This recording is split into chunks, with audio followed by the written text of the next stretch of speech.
Hi, and welcome to today's session of the Natural Birth Summit.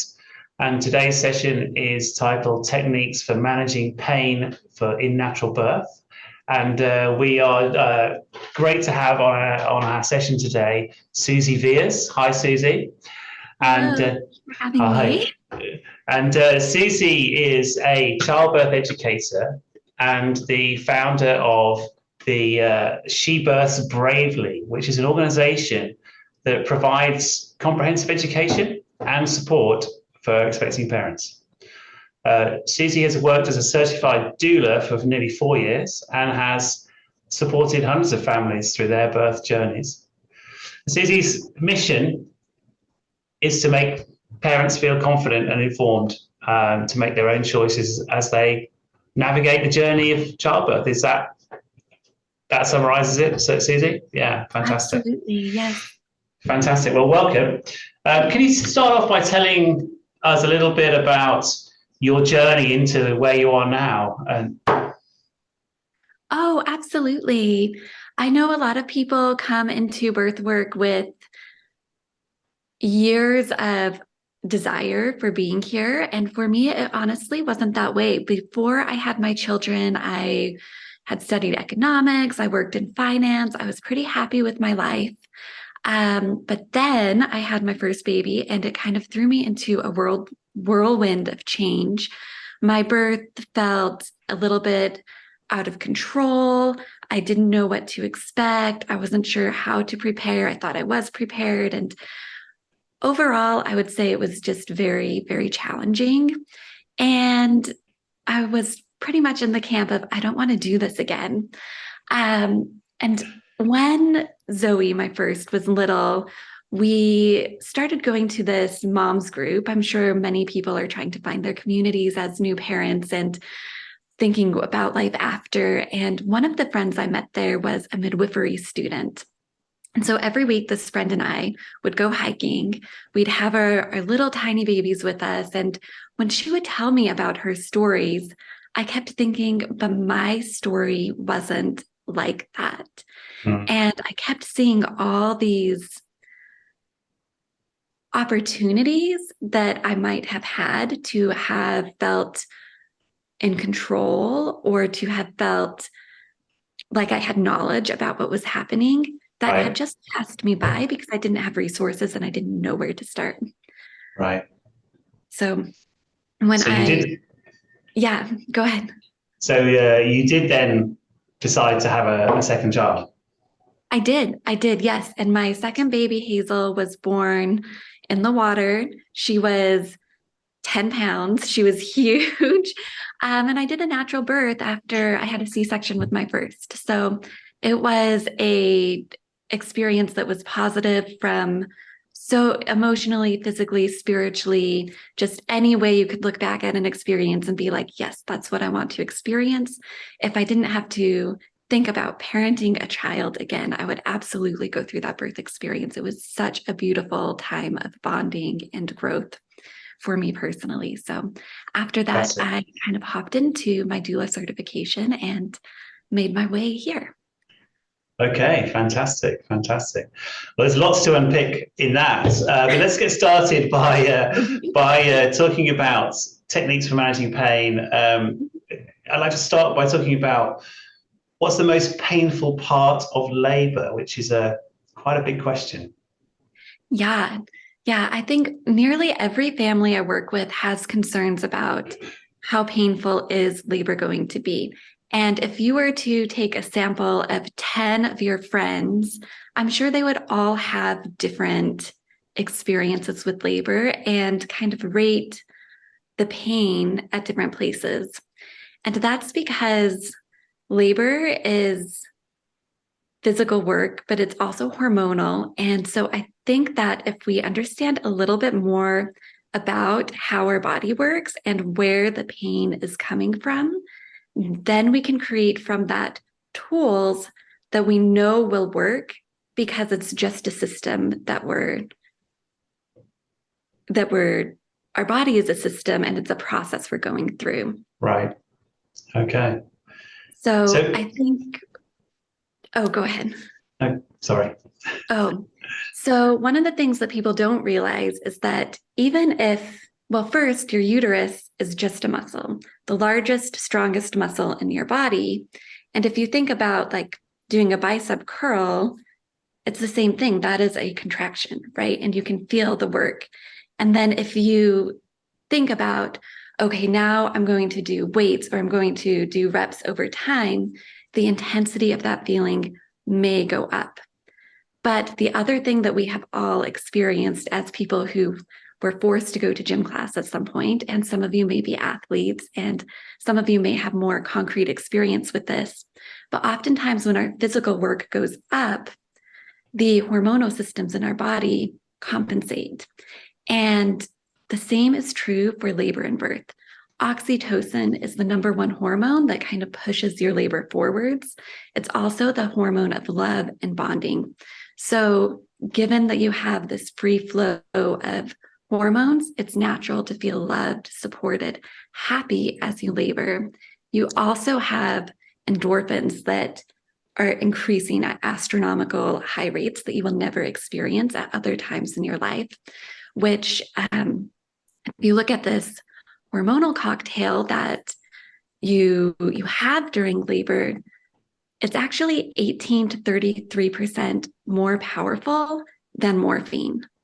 But the thing that gets in the way of that is our fear. Because when we have fear, we're introducing adrenaline and other hormones that make it so that we can't process the good hormones that are helping us cope with pain. So truly, the only time that labor feels unmanageable for most people is when you have fear or tension, or fear leading to tension, which is leading to more pain. And so the way that you cope with the pain is that you break that fear, tension, pain cycle with things that help that natural hormonal system come back into balance. Okay. That's very interesting. And then so you've got fear and stress competing really with the good hormones, the oxytocin and the endorphins. And tell us more about how you if you feel you're going down that route of stress and fear, how can you break out of that while you're in labor? Yeah. So a few things that are absolutely essential to keeping your sense of fear checked is one, making sure you're in an environment that feels extraordinarily safe. That means establishing good relationships with your care providers, being somewhere you feel safe. This is why home births can sometimes be so powerful, especially if you bring your wife in, because you have that environment that you are comfortable in. Also, some people do feel safer in a hospital, but you have to really think, where am I going to be relaxed and myself? Music, lighting, dim lighting. That's why all these little things make a difference to the actual pain level that a person experiences during labor. Okay. Beyond that, your breath is incredibly important. If you think about clearing the adrenaline from your body being one of your primary responsibilities when it comes to coping with pain, it's good to know that if you're holding your breath, you cannot clear the adrenaline. But physiologically speaking, when you exhale, your body is clearing adrenaline. So if you have ever taken a yoga class or done practiced breathing, a breath where you inhale fully, hold for a second at the top, and then long exhale is going to clear that adrenaline from your body and help you come back to a place where your body can manage the pain for you as you move through labor. Okay. And is the rise in stress levels and fear levels, is that related to trust both in yourself but also in your supporters and people around you? Yeah, absolutely. I mean, I think there are so many factors that go into whether we feel safe or not, Mm, including our histories, right? So if right. you think about the process of birth itself, it can be overwhelming, where I know a lot of people wonder right from the very beginning, is this normal? Is this not normal? There you have an opportunity for fear to come in if you keep thinking, what's going wrong? What's going wrong? What's going wrong? So Right. it's really important to speak up and have people that you trust that can tell you, yes, this is normal, you're okay. And that you've come to a place where you can think and look within yourself and say, yes, I can do this work. I was meant to do this work, and I trust my body to do this work. And you're talking about when you're saying using the word work there. Now, relate work to pain, and what is the way that helps to visualize the differences, or those two words, how they interact, and how women can use that. Yeah. I think ultimately it's a shift from thinking about a contraction as a painful moment to a moment of work, right? So instead of Yeah. thinking like, okay, every contraction is going to be so painful, so I'm going to tense my face and I'm going to resist it and I'm going to just fear my way through it, right? You can see I can tense my body so tight that there's no work, but my arms are shaking, especially a Yeah. bicep curl. You can do that. That's how people go into contractions a lot of times. If you're not consciously trying to relax and accept that your body's just doing the work. Your uterus is no different than your bicep contracting. It's a muscle, it's squeezing, it's okay. It's safe because it's what your body was made to do. Is that kind of clenching? I think you're talking about, isn't it? That's sort of trying to stop the uterus doing its work, or inadvertently, but that's the effect. Is that Right. likely to have impact on the duration of labor, or is it not a factor? Yeah, it absolutely can affect the duration of labor because sometimes when we are really tense, contractions will actually space out because again, all that extra fear and the literally the hormones that run through your body when you're in this state of resistance do interfere with the hormones of birth. It doesn't mean Yeah, that things won't continue, but um, it's that's why unhelpful. things like things that help you cope with pain also help labor progress and um, just keep things in motion. I Right. think also it's why things like one of the things that I think a lot of people are surprised about is one of the best tools for coping with labor is water. If you look at a pain scale of 1 to 10, an epidural will typically drop people about 6 points on that pain scale, whereas water will drop people 4 points. And that's because naturally, when we get into water, that we relax, our muscles relax, at some level, most of us are pre programmed to have already connected water with relaxation. So it lowers our pain scores. We have less use for pain medication, less use for Pitocin or artificial oxytocin to speed up labor. People typically ended up with shorter labors, higher rates of vaginal births, Right. fewer significant tears, and overall greater satisfaction just because you get in the water and your body relaxes. And so there's this great way to support the hormonal systems that are already taking place. Yes, I guess there's a sense of privacy in water that there isn't on Right. on land as well. And Mhm. privacy, I think, is part of feeling safe. Is that right?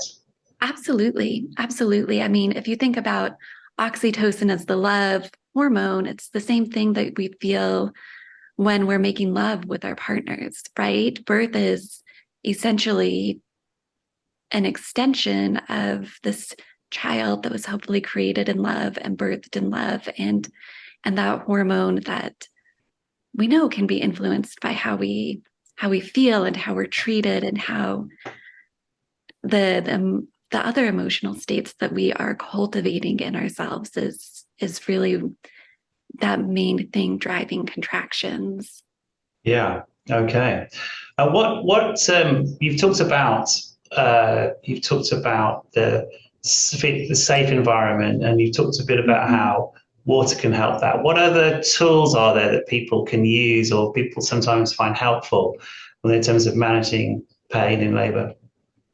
Yeah. So one of the next couple tools I want to talk about all come from this theory. It's called the gate theory, which is that as your brain is kind of taking all these pain signals, that if you can kind of overload your brain with other signals, it distracts it from the pain. Right. So if you are watching videos of moms in labor, you might notice that a lot of people will hold one of those pointy combs in their hands and squeeze it during contractions. Or you might also notice that some people will wear a TENS unit on their back. A TENS unit is basically, if you think about like a little massage chair, and it gives you that little like feeling on your back. It's just giving you that feeling with an electrical impulse. It doesn't hurt. It's not painful, but it gives you that big distraction, right? And the reason that things like that work is because you're loading your brain with sensation that is above where your contraction is. So it's getting to your brain more quickly. Similarly, some people will use chocolate in the same way. It may sound like really silly, Okay. but I've seen some people that have will pop a little tiny chocolate into their mouth at the beginning of the contractions and just try to intensely focus on the flavor and the sensation while they just let the wave of that contraction pass them by. And it works the exact same way as far as that information getting to your brain more quickly than the contraction impulses. Wow. That sounds good. And just going back to TENS as a way to reduce the perception of pain, you had a scale earlier on in which you said that on a scale of 1 to 10, an epidural might reduce pain by 6. Getting in warm water and being buoyant might reduce it by 4. Where would you put TENS on that scale? Oh, no, I have not seen any studies where they have specifically asked moms to rate the relief with a TENS unit on a scale of 1 to 10. From my observation is I would say that things like water are great. That's like a more like heavy hitter, right? Like it's going to give you intense pain relief, quite a significant, maybe intense isn't the right word, but a significant amount of pain relief quite quickly. Whereas I would view the TENS unit as maybe less effective, but useful for a longer period of time.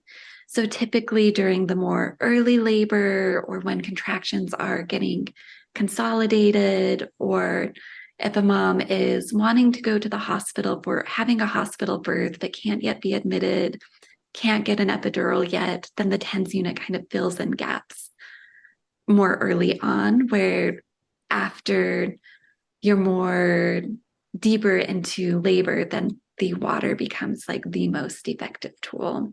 So you can use both. You can start with a TENS machine and then transition into getting into a birth pool. Right, right. And if you think about like an average first-time mom will be in labor for 2 days. If you include like the early You've let the secret out there. Sorry. I know. So, and luckily, like the pain isn't the work goes up, right? So if you think about early labor being like a warm up to a workout, and then Right. active labor being a workout, you kind of have those two phases of work. But for that early part to go over a day is very normal.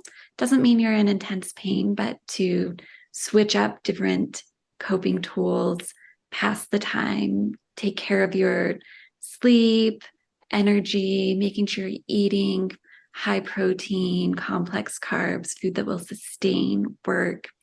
Also, all very important to helping keep that pain Right. level managed. I see more moms move from a natural birth plan into an epidural because of exhaustion than because of not being able to cope with the pain. Right. Right. Yeah. And where does just taking us back to the tools, Yeah. where does aromatherapy fit in here? Where does the Yeah. how should we think about that? Yeah. Aromatherapy is another one that has actually been studied quite a bit. There's been more than 5 studies that have looked at anxiety and essential oils and during labor. Um, and these are all anxiety and pain are highly correlated. So Right. most of the studies show that the way essential oils work is they do help us more with the emotional anxiety aspect. The number one oil being used in these studies being bergamot, lavender, clary sage also being very popular. Um, Sometimes people will diffuse these in a room. And Yeah. my favorite way to use them is to have it's very normal, especially in the later stages of labor, for moms to get very, very hot. And so it can feel really good to be in a warm, soothing, relaxing pool, and then to have a little bowl of ice water that you are dipping a rag into to put on your forehead or your neck. And usually in that water, I will put a drop of bergamot. Okay. And the studies that we do have the pain scores from this have said that when moms are in transition and they're in those more intense parts of labor where the pain scales can get up to 8, 9, 10. Again, this is just a very short part of labor where your pain is that high, but it typically does get there for a short time. That the pain numbers reported dropped from 9.4 to 6.7 when essential oils were used in that more intense period of labor Which is very significant. where you're pushing. Yeah, yeah. I mean, that's pretty significant from almost unmanageable to like, yeah, at Right. 6.7, you're still working pretty hard, but you're not suffering by any means. Right. Right. Okay. And what about movement in general? You talked about getting into water, which aids movement, but what about movement in as general thing? Yeah, yeah. I think one thing that I observe with a lot of the moms that I work with is that the only place to really get rest during labor is in the water. And other than that, I don't see a lot of people very comfortable when they're laying down. A lot of times, if we just get up out of the bed and we either walk or do hip circles or bounce on a ball, those things relieve pain quite a bit. And they Right. also, again, are going to be things that are going to help the progress of labor. So you're kind of getting 2 great outcomes with one choice when you choose to move. Right. Okay. Fantastic. Can we go on to talk about what uh, what women can do if they start to feel out of control? I think you touched on this earlier, but let's go into that in a bit of depth. How can they get back to a place where things are being more manageable? Mhm. Yeah, yeah. So there's this incredible thing that happens during the process of labor, which is we are in this process of overcoming our doubts and fear. And so labor will kind of transform and change over the course of giving birth, where it's very normal to feel like, okay, things were hard. And then I started walking and now they feel manageable. And then an hour and a half later, things shift again. And you're like, okay, I need something new that's not working. And so we're going through these cycles of having these feelings of I feel really confident. I'm doing it. It's getting easier. Oh, wait, it's changed. It's hard. Can I do Right. this? I don't know. Oh, wait, now this is working. I'm seeing myself get better at that. I'm feeling more confident. And yes, I can do it. So we're going through these cycles of just overcoming our doubts and our Right. fears. And so one of the things that is always good to keep in mind is that change makes change, and it's okay to rotate through things. So you might love your partner doing strong hip squeezes for a while, and then you might want to be in the water, and then you might want the TENS unit, and then you might want to get out and go for a Right. walk again. And it's okay to change things up regularly and often, and coming back again to your breath being the number one thing that you can control. And then Right. second, after you breathe and you find your center, just picking a new strategy or returning to something that worked for you before. Okay. Fantastic. Fantastic. And then the can you just expand a bit on the question of intensity of labor and how that changes during the process of labor? I think because I think one of the things you're touching on in what you just talked about is about noticing change in labor, Right. and so if you could expand on the stages and the intensity and how that evolves, that would be great. Yeah, absolutely. So I think the easiest way to talk about the intensity of labor is to kind of correlate it to an athletic event. We're all very familiar with the different intensities of a walk versus a run versus a sprint versus a long distance run, Right.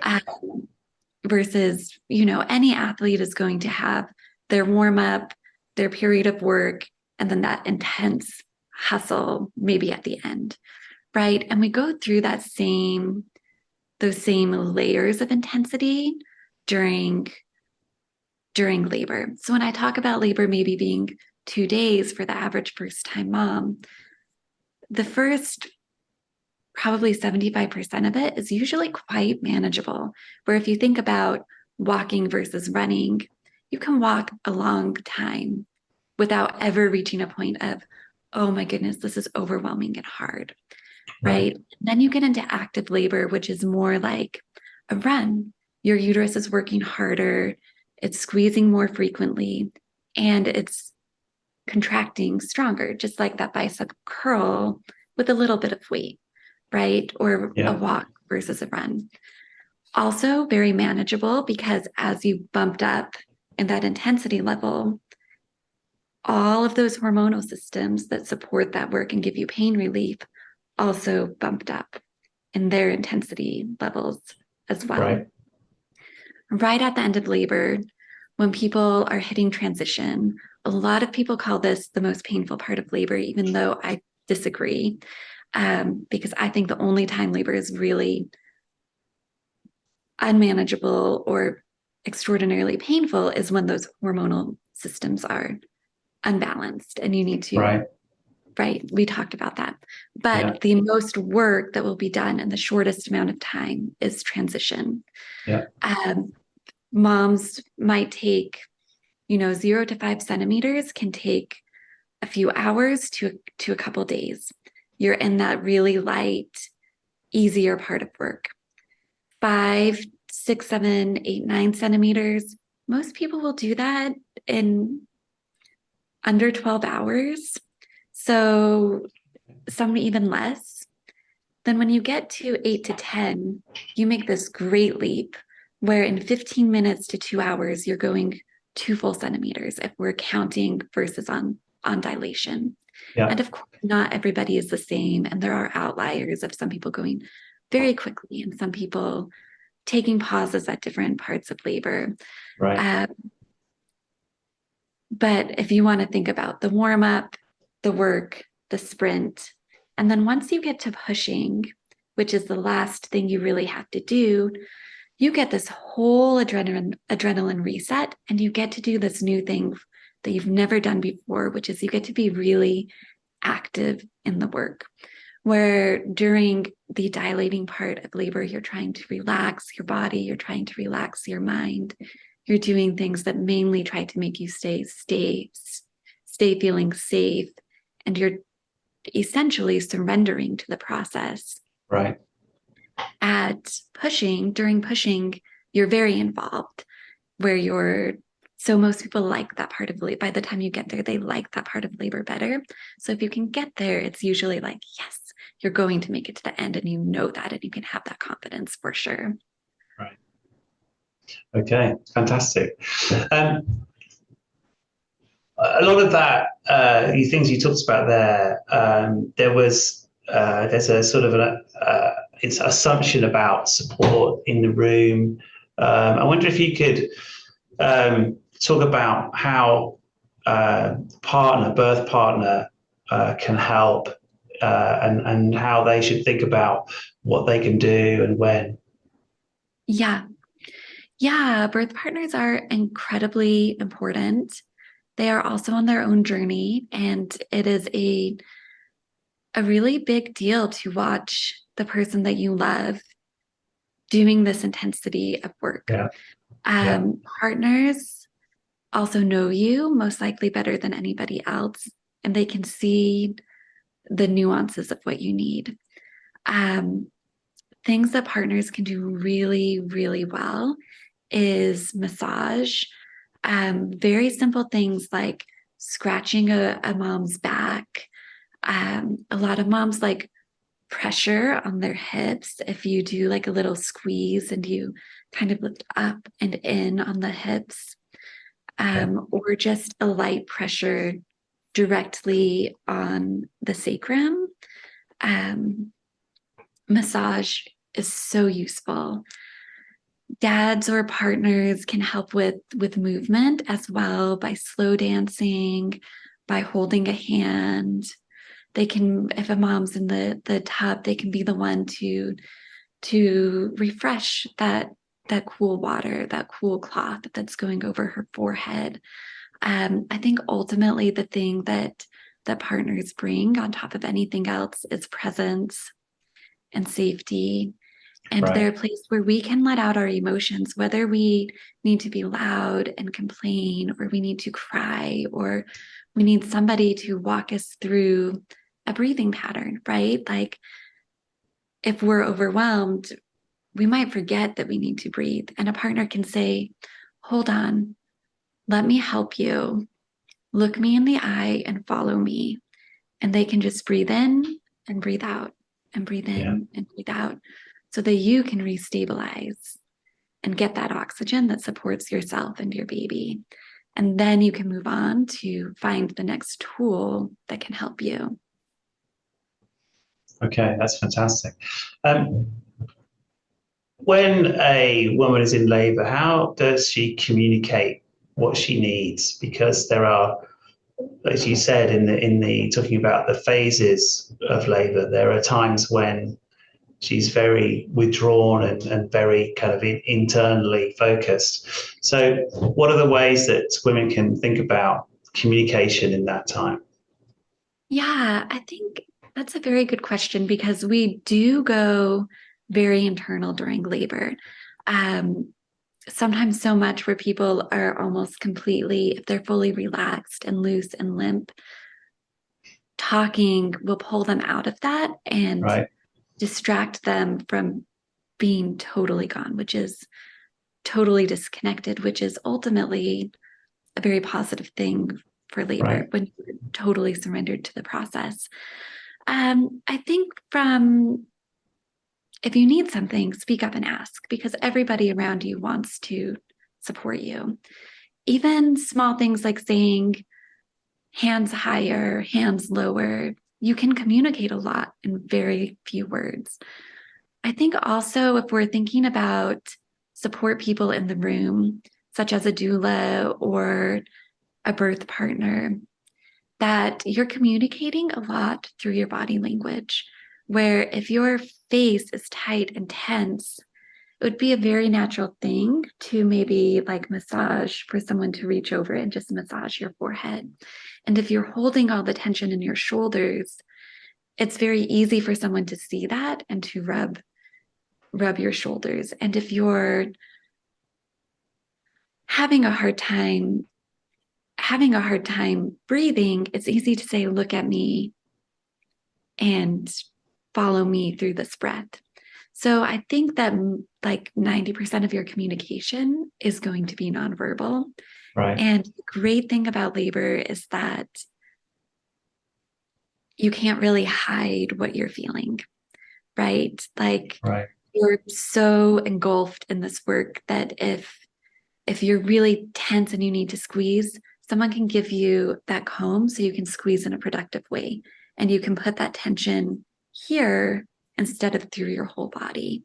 Right. And it's very easy to see what someone physically needs because it's written all throughout your body language. Yeah. Okay. Fantastic. That's great. Um, what else would you like to say about in terms of the partner and how, let's, for example, if the partner is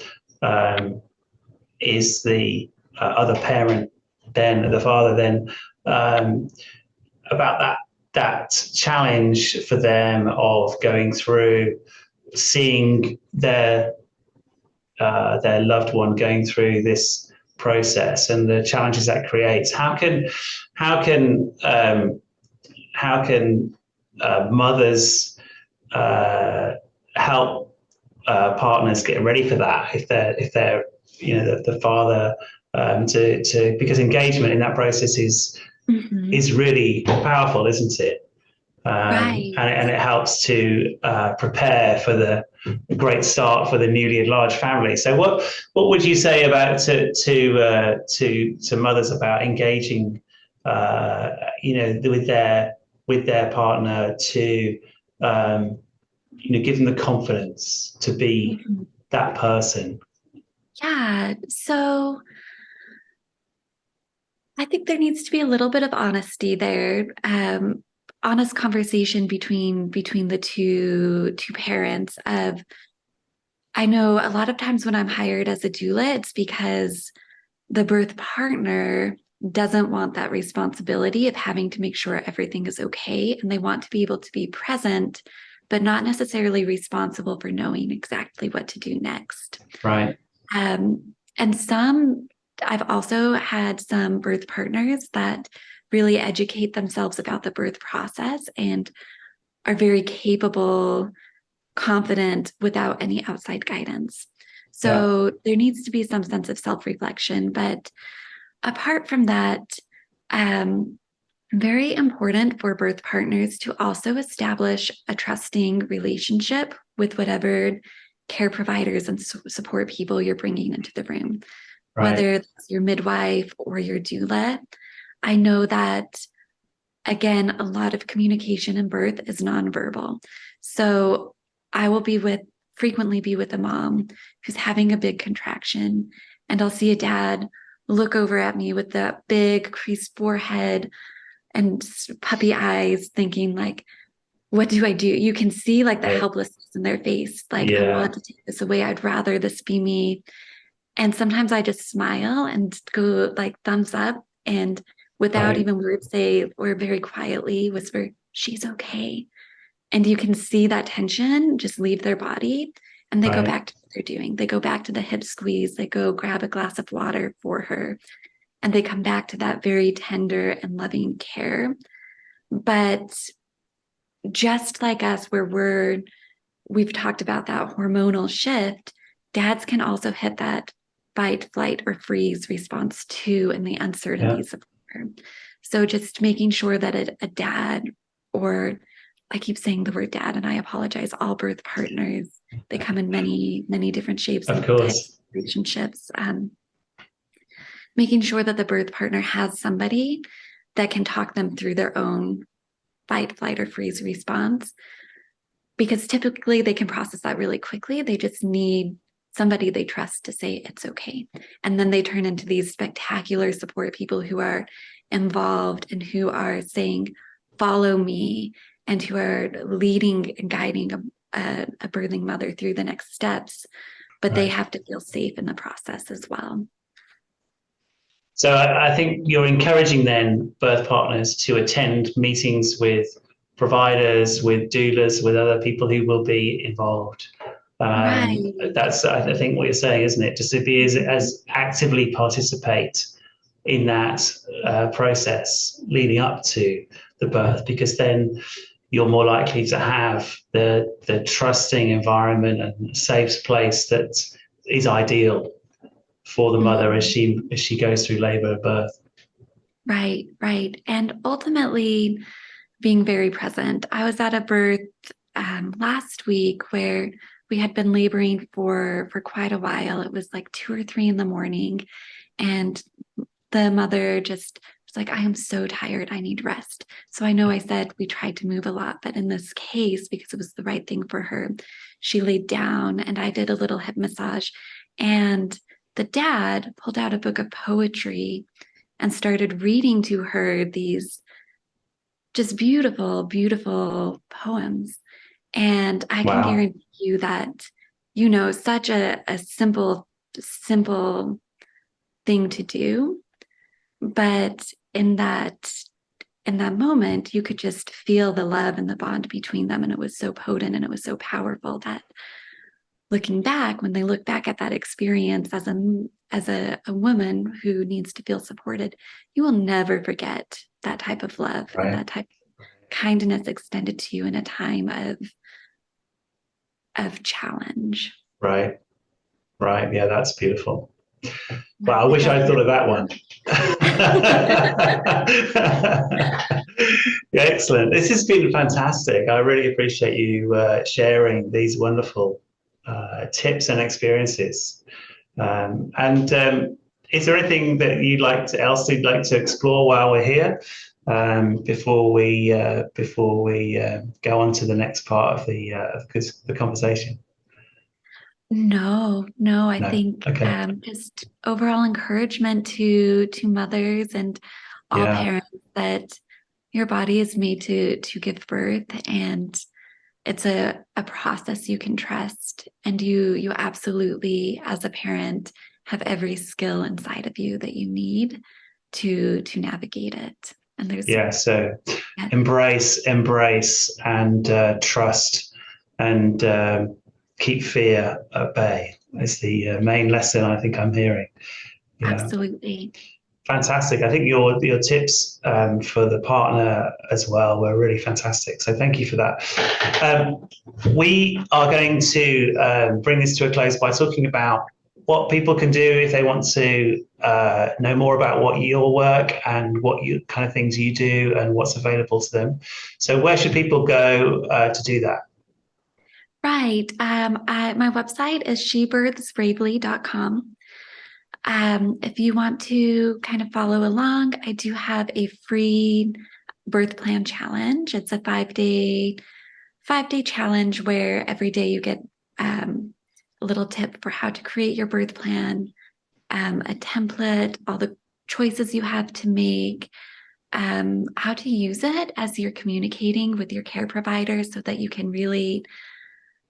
We've talked a lot about how important trust is, and I think the magic of a birth plan is not that you have a plan, but you've established a tool that can help you communicate really clearly with your team and help you ask all the questions that you might not think to ask and have those conversations that build trust and respect and help you get what you want at the end of the day.